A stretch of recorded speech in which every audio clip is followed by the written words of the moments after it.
G'day headbangers and welcome to Dozel's Metalworks.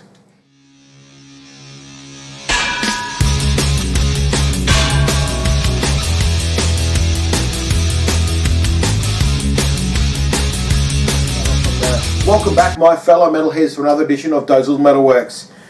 Well, this was an interesting week, boys and girls, because Megadeth, one of the greatest thrash metal bands of all time, one of my favourite heavy metal bands of all time, released their final album called Megadeth, self-titled,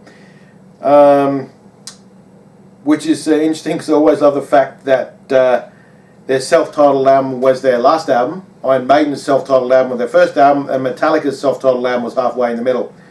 So I will do a list at one stage of bands who had self-titled albums, because a lot of bands that didn't, like Judas Priest never released a self-titled album, so yeah, that was interesting.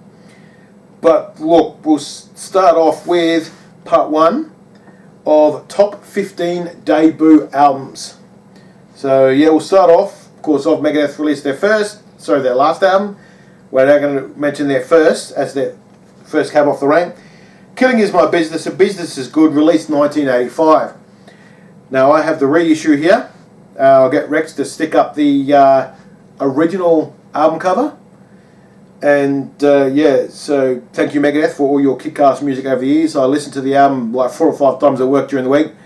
Absolutely fantastic. Their cover of Ride the Lightning, considering Mustaine had part writing it, was really, really good. So yeah, enjoyed the whole album. Bit shorter than I would have liked, going for 41 minutes, 47 minutes if you include Ride the Lightning. But yeah, still a great album. Next we have Iron Maiden's self-titled album, released 1980. Now this one here I have is the reissue, where I don't like this cover as much as their proper original, but obviously Rexy will put up the original. Then we have Kill 'Em All by Metallica, released in 1983. Like I was saying to Rex, Kill 'Em All actually wasn't the original name or cover for the album. It was originally going to be called Metal Up Your Ass.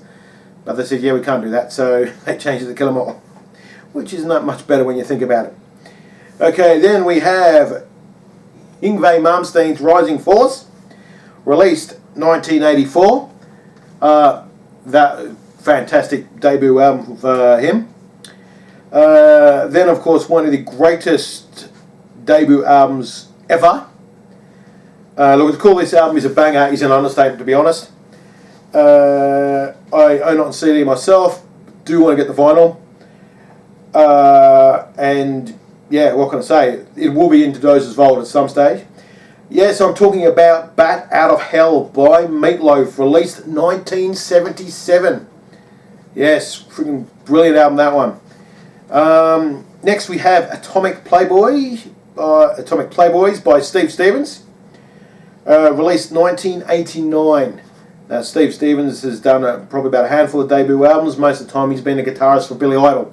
But this debut album was banger. Probably one of the best hair metal bands albums you'll see.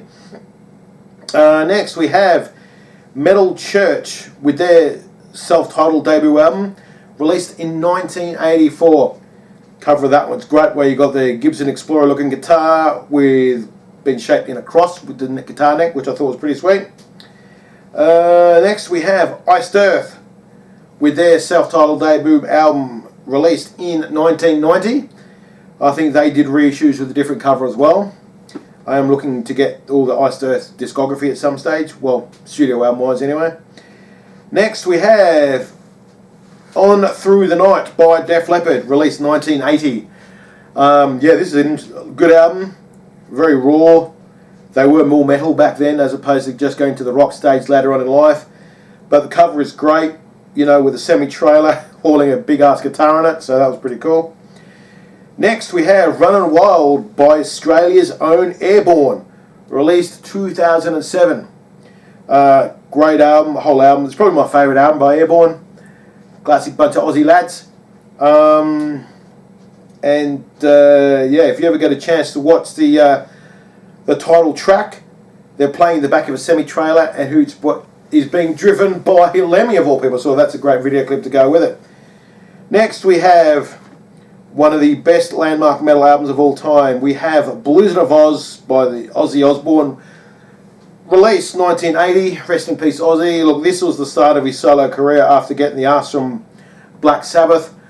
But by golly Jesus, fair crack of the whip, fair suck of the sav. What a start to his solo career. I mean, Crazy Train just says it all. There's not much I can really say about that, except it was a great start to his career. And yeah, he never looked back after that. Next one, another former Black Sabbath frontman, Holy Diver by Dio, released in 1983. Yeah, so I can't remember this before or after his Black Sabbath era. But yeah, Ronnie James Dio, his solo project. Look, Holy Diver was a fantastic album. Title track was an absolute banger. Obviously the cover was a bit of a controversial one. We're going to chained up priest getting thrown into the ocean. And I went, yeah, that's a bit iffy. But anyway, the next one we have The Legacy by one of my favourite bands, Testament, released 1987. Their first album, yeah, their first two albums were pretty raw. But yeah, both pretty good.